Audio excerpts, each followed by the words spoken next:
Hello, everyone. Welcome to a bonus episode today. This is something that's been on my mind since Sunday. And just after, what happened at the White House and, yesterday, etc. It just has been on my mind. And I thought I need to create a podcast to talk about this. And so, welcome everyone again. Who, if you're listening for the first time, or watched the one earlier today, the podcast earlier today, just a warm welcome, and just to remind everyone, I don't edit these podcasts, and this will be real and it will be vulnerable. Um, my opinions, but I've also done, the research, the background, and I'm intersecting what happened Sunday, you know, at the White House yesterday at I can't remember what the US call it. I'm Canadian. The State of the Union address. That's what it was. Um, it just hit me. It just hit me hard. And because it really has to do with betrayal trauma and institutionalized betrayal trauma. So I've entitled this episode as a bonus episode, and it's entitled Silence, Laughter, and the Cost of Looking Away: Toxic Masculinity, Institutional Betrayal, and the Harm of Bystander Inaction. So, what I'm going to talk about is, of course, the men's Olympic hockey gold medal. US won the gold medal. Congratulations. That's wonderful. I, watched the game, and again, like I said, I'm Canadian. Of course, I was cheering on my Canadian team, and I'm so incredibly proud of each and every one of them. Um, I was also proud of the US team on the ice when they brought the children of Jonathan, onto the ice. Um, I thought that was fantastic. And then it all fell apart in the locker room, and then again at the White House. And many people are talking about this on social media. And I thought I would do a podcast to bring in that betrayal trauma, why we may be feeling, so um, upset about this. Okay. So, but I'm going to, when I'm talking about this, this is something that goes far beyond sports.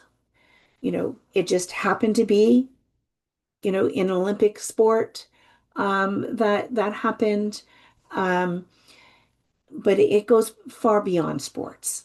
Okay. So what we're talking about is that silence, the laughter in the face of misogyny, which is toxic masculinity, and the deep psychological harm that occurs not only from those who cause the harm, but from those who stand beside it and do nothing. So I'm going to do a shout out to the 5 US hockey players that did not go to the White House, that did not go to the State of the Union address. You stand for something. And I'm sure the women in your life and the girls in your life are proud of you for that. Okay. So, like I said, so recently there's been public conversation about members of the US men's hockey team meeting with the president, and about reactions to comments that many experienced as dismissive and misogynistic towards the highly accomplished US women's hockey team. Today's episode is not about partisan politics. It isn't. It's not whether you're Republican or you're Democrat. It's not about the politics. It's about integrity. It is about toxic masculinity. It is about the silence. Okay. Beneath the Silence, Healing the Wounds of Betrayal Trauma. It is about patterns of power, gender, institutional betrayal, and bystander behavior. These are patterns we see in families, in workplaces, locker rooms, and communities every single day. Please listen gently. If you need to take a break, take a break. You look after you. You know what's best for you. Okay. If you need to pause, please press pause. Okay. This topic can stir up a lot of emotion. Okay. So why does this matter moment, or sorry, this moment matter? See, don't edit.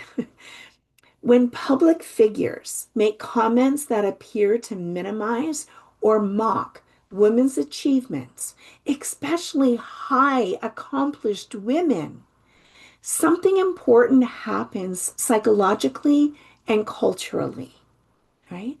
And when people in position of influence respond with laughter, silence, visible comfort, smiles, it sends a powerful social signal. It sends a message that those, women are less than. Misogyny. Okay. Because betrayal trauma is not only about the primary harmful act, it is also about what happens around it. Many survivors will tell you what hurt almost as much as watching everyone else act like it was normal. That's what hurt almost as much as that every thought this was normal. This is okay. And it's not okay. It's not. This is the anatomy of relational betrayal and institutional betrayal. How is this relational betrayal? It's relational because of the culture of hockey. Culture of hockey. The U.S. women's team, the U.S. men's team is the culture of hockey. They're together at the Olympics, supporting one another. Okay? That U.S. hockey team the men's hockey team let down to a tremendous extent the U.S. women's Olympic hockey team. But not only them, they betrayed them, but they also betrayed every single one that laughed and was silent, also betrayed the women in their lives, girls and women, whether that's their children who may be 2 years old, whether that is girlfriends, partners, mothers, grandmothers. The inaction, the laughter, sent a message that those women are less than you, less than the men. Okay. So I know I've done a podcast on institutional betrayal. I'm just going to very talk about it again. Institutional betrayal occurs when systems or leaders who are expected to protect, treat equally, minimize, dismiss. Oh, I might have to invite the women's team, or I may be impeached. F off, you know, you know, minimize, dismiss, enable, or normalize harm. When a person in high office makes comments that appear dismissive of women's excellence, it matters, not just symbolically, but psychologically. Why? Because institutions shape culture. If the president, if that leader gets away with it and no one speaks up and calls it out, and it needs to be men calling it out. If no one calls it out, it's accepted as normal. It's accepted as, yeah, no big deal. It's a big deal. And when powerful figures model disrespect, minimization, or gendered humor, misogyny. It gives permission implicitly and explicitly for that tone to spread, to say that this is okay. For women and girls watching, the nervous system may register, even at the highest levels, we're still not fully respected or accepted or wanted. That's not a small thing. That's something that's very powerful and harmful. So the bystander effect. So now the team, US men's team, when silence becomes participation. So this is where the conversation becomes deeply relevant to betrayal trauma, like I said, okay? Because harm is rarely sustained by one person alone. It is sustained by silence, laughter, whether that's nervous laughter or not, looking away, minimizing, staying comfortable. In trauma psychology, we know something important. Inaction in the face of harm is not neutral to the nervous system or the survivor. Inaction is still a choice, and it's still an action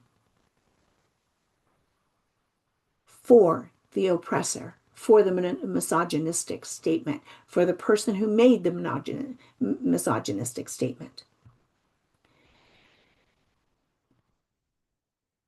When someone shares, for example, a nude photo without consent, makes a sexist joke, demeans or objectifies a woman or women and others nearby, laugh, smile, stay silent, change the subject, the nervous system of the target, so the women in this case, often experiences compounded injury and moral injury. Why? Because the social group, the tribe, the culture did not step in and say, no, that's not okay. They did nothing. They laughed. So I mentioned toxic masculinity. What is this? So let's talk carefully and clearly about what toxic masculinity is. This is not about men as individuals. When we talk about toxic masculinity, we are not talking about masculinity itself. We are talking about the distortion of it, the societal teaching of it. It is about a cultural pattern that teaches loyalty to the group over accountability. It teaches comfort over courage, silence over disruption, and dominance over empathy. It's in many male-dominated environments, including some sports cultures, there can be strong pressure to go along, not challenge the room, not be that guy who speaks up, not disrupt the hierarchy, and staying silent. Pressure to stay silent. But here is the hard truth. Go along. Sorry, here's the hard truth. Culture is maintained not only by those who speak harm, okay, in this case, misogynistic statement, but by those who protect comfort. Inaction is still an action, and the action is always harmful. And betrayal trauma survivors know this intimately. So, what is healthy masculinity? How can we make change? So, what I'm going to ask, if you can please share this with the men in your life and women, so they know what they're feeling is real. And the men can go, holy shit, Batman, I didn't speak up when I had the opportunity. It's never too late. Repair. Okay? It's owning it.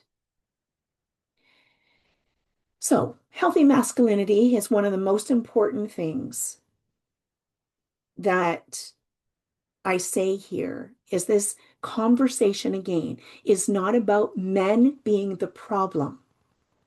Okay. It is about cultural patterns that reward silence, dominance, and comfort over courage. Basically, or because, healthy masculinity absolutely exists. I'm going to call out my son. He's one that has healthy masculinity.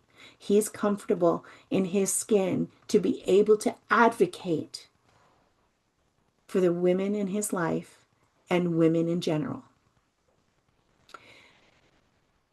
Okay, healthy masculinity absolutely exists and it is powerful. Oh, so freaking powerful. Okay? Healthy masculinity looks like men who are willing to respect women's humanity and accomplishments and celebrate them. Tolerate discomfort in order to do what is right rather than go along with the group. Speak up when something feels off. Take accountability without defensiveness. Protect without controlling. Lead without diminishing others. Healthy masculinity is not fragile. It is oh so much strength. It does not require women to be smaller in order for the men to feel strong. It is knowing. In fact, one of the clearest markers of healthy masculinity is this. It is being a secure man does not need to laugh at misogyny to belong. They do not need to denigrate women to belong. Healthy masculinity is relationally aware. It notices the person in the room who just went quiet. It pays attention to impact, not just intent. Pardon me. It is willing to risk mild social discomfort in order to maintain integrity. And importantly, healthy masculinity includes men who interrupt harmful dynamics, even when it could be easier to stay silent. Sometimes that interruption is loud, but often it is quiet, unassuming, but steady. It can sound like, hey, that doesn't sit right with me.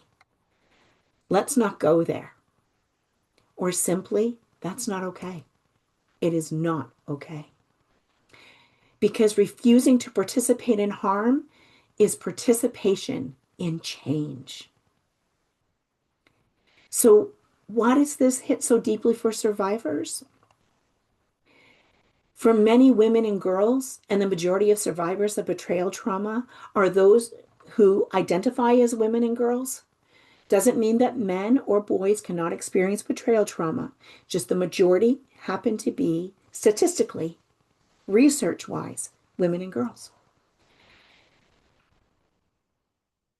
Because moments like this are not abstract. They're real. They feel it. And even if they don't have the words for it, they know when it's happening. Okay? Because they are familiar with it. They echo experiences such as, he made the joke and everyone laughed. They knew what was happening and said nothing. I looked around the room and no one helped me. This activates something profound in the nervous system. It activates shame, invisibility, powerlessness, and the devastating message, you do not matter, or I do not matter for anyone to risk discomfort. That's what they tell themselves. That's why I use the I statement, because that's the message. They don't matter for anyone to risk discomfort. They're not good enough. They're less than. This is the heart of emotional and relational betrayal. So, what do courageous bystanders do differently? In healing cultures, whether in families, teams, or institutions, it requires something different. Courageous bystanders interrupt harmful jokes, name discomfort, refuse to laugh along, check in with the person impacted, risk mild social friction. And that can be even being the brunt of the joke, becoming the brunt of another joke, really. And no, this does not require grand speeches. That's not okay. What you just said was not okay. Sometimes it sounds like, hey, that didn't land well or land well with me. Let's not go there. It's not okay. I'm not comfortable with that. It's not okay. Small moments of disruption change culture over time. Silence preserves it. So, in closing, betrayal trauma teaches us something powerful. Harm is really just about the primary actor. It is also about the environment that allowed it to breathe. When we laugh along, when we stay quiet, when we prioritize comfort over courage, we participate in the culture we claim not to support. And the good news is this: culture can change. And we already see that change happening in spaces where healthy masculinity is modeled. I've seen it a number of times on social media. Just today alone, some reels that were shared. And and that warms my heart because these were coming from men who are advocates, men who stand with women and girls, who do not abuse them, who do not contribute to the abuse and the denigration of them. And yes, my son was one of them. And for that, I am incredibly proud. And I'm going to tear up because I am so proud of him. So proud. Whew. We already see that change happening in spaces where healthy masculinity is modeled, where men choose integrity over image, empathy over comfort, and courage over silence. These moments matter. They always have, but only when enough people decide that silence is no longer neutral and understand that silence is not neutrality. It is siding with the abuser. It is siding with the perpetrator. So 3 key takeaways is institutional and cultural responses to misogyny deeply impact survivors' sense of safety and worth. How safe do you think that those, whether, anyone associated, for the most part, with that U.S. Olympic hockey, men's hockey team, how safe do you think the women and girls in their life actually feel, knowing what their action and reactions were to the president's call, the misogyny that happened, and then to showing up at the White House with smiles on their face? And I'm being judgmental here because it was disgusting to me to shake the hand and smile of a known adjudicated rapist and someone who has been mentioned over 1,000,000 times in the Epstein files. That's documented.